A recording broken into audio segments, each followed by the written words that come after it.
अब चलते हैं पटना के बागीपुर। बहुत कुछ चल रहा है, अलग अलग कॉन्स्पिरेसी थ्योरी सामने आ रही हैं, अलग अलग तर्क सामने आ रहे हैं। सच क्या है, आइए देखते हैं क्यों हुआ ये।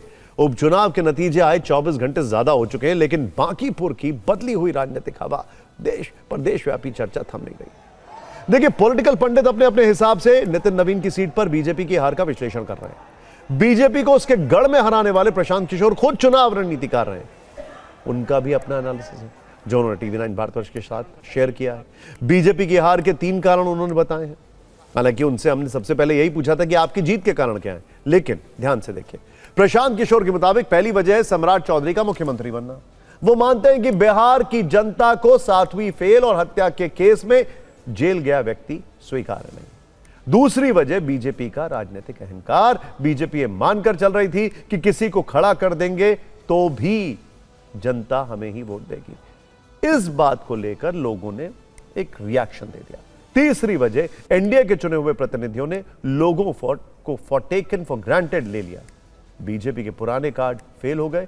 पीएम के मोदी के नाम पर वोट लेने की प्रवृत्ति उन पर भारी पड़ी। बांकीपुर में बीजेपी की हार पर विपक्ष खूब कटाक्ष कर रहा है।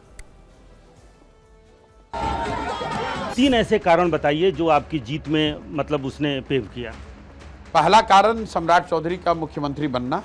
कहीं ना कहीं बिहार की जनता को, बांकीपुर की जनता को ये स्वीकार्य नहीं है कि कोई 7वीं फेल व्यक्ति और 7 लोगों की हत्या में जेल काटे हुए व्यक्ति को बिना वोट के भाजपा के नेतृत्व ने एक तरीके से थोप दिया है।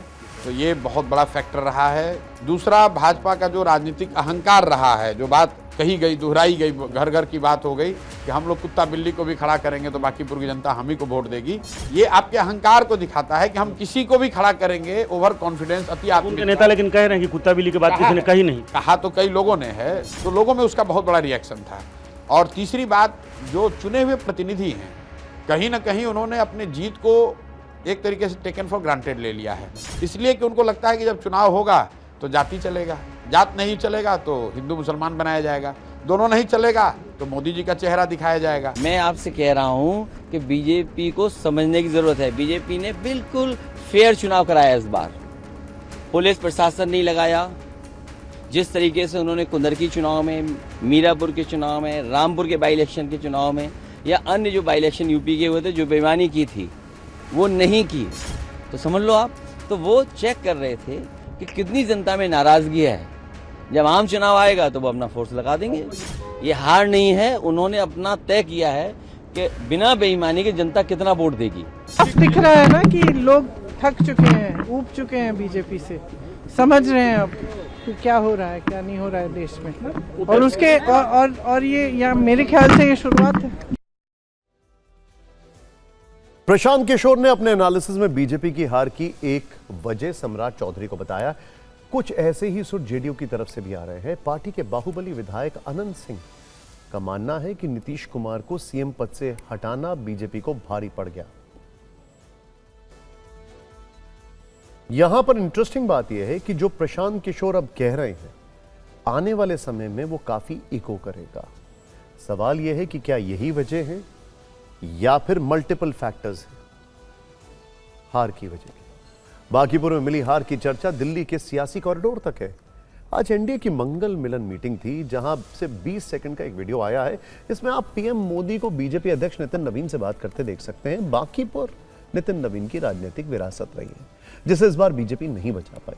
बांकीपुर के रिजल्ट के बाद दिल्ली में एक और अहम मुलाकात हुई। संसद भवन में प्रधानमंत्री मोदी और बिहार के पूर्व सीएम नीतीश कुमार भी मिले, जो अभी राज्यसभा सांसद हैं।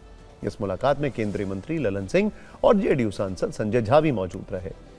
मीटिंग में क्या चर्चा हुई इसकी डिटेल अभी सामने नहीं आई है, लेकिन सूत्र बता रहे हैं कि बांकीपुर की हार पर बीजेपी की समीक्षा शुरू हो चुकी है। अध्यक्ष नितिन नवीन ने बिहार बीजेपी प्रभारी विनोद तावड़े के साथ बैठक की है। इसमें संगठन महामंत्री बीएल संतोष भी मौजूद रहे। सूत्रों के मुताबिक 1 घंटे तक चली मीटिंग में हार के कारणों और बूथों पर पिछड़ने जैसे मुद्दों पर चर्चा हुई है। बांकीपुर के नतीजे को बीजेपी के परफॉर्मेंस से जोड़ना थोड़ा जल्दबाजी होगी। एक सीट से पूरे दल का आकलन नहीं किया जा सकता है, लेकिन बांकीपुर कोई सामान्य सीट नहीं, बल्कि 3 दशक से पार्टी का गढ़ या किला थी। राष्ट्रीय अध्यक्ष की राजनीतिक विरासत और प्रतिष्ठा का सवाल। बीजेपी के पहले सीएम के तौर पर सम्राट चौधरी के लिए भी अग्नि परीक्षा थी, लेकिन इस सियासी परीक्षा में सब फेल हो गए हैं। इसीलिए यह हार पार्टी को काफी चुकी है। उधर उपचुनाव में मिली हार के बाद बीजेपी में एक्शन शुरू हो गया है। पार्टी ने दतिया जिला संगठन को तत्काल प्रभाव से भंग कर दिया। यह फैसला रिजल्ट की समीक्षा के लिए गठित समिति की अनुशंसा के आधार पर लिया गया है। उपचुनाव में मिली हार और संगठन के भीतर अनुशासनहीनता के आरोपों के बाद यह बड़ी कार्रवाई की गई।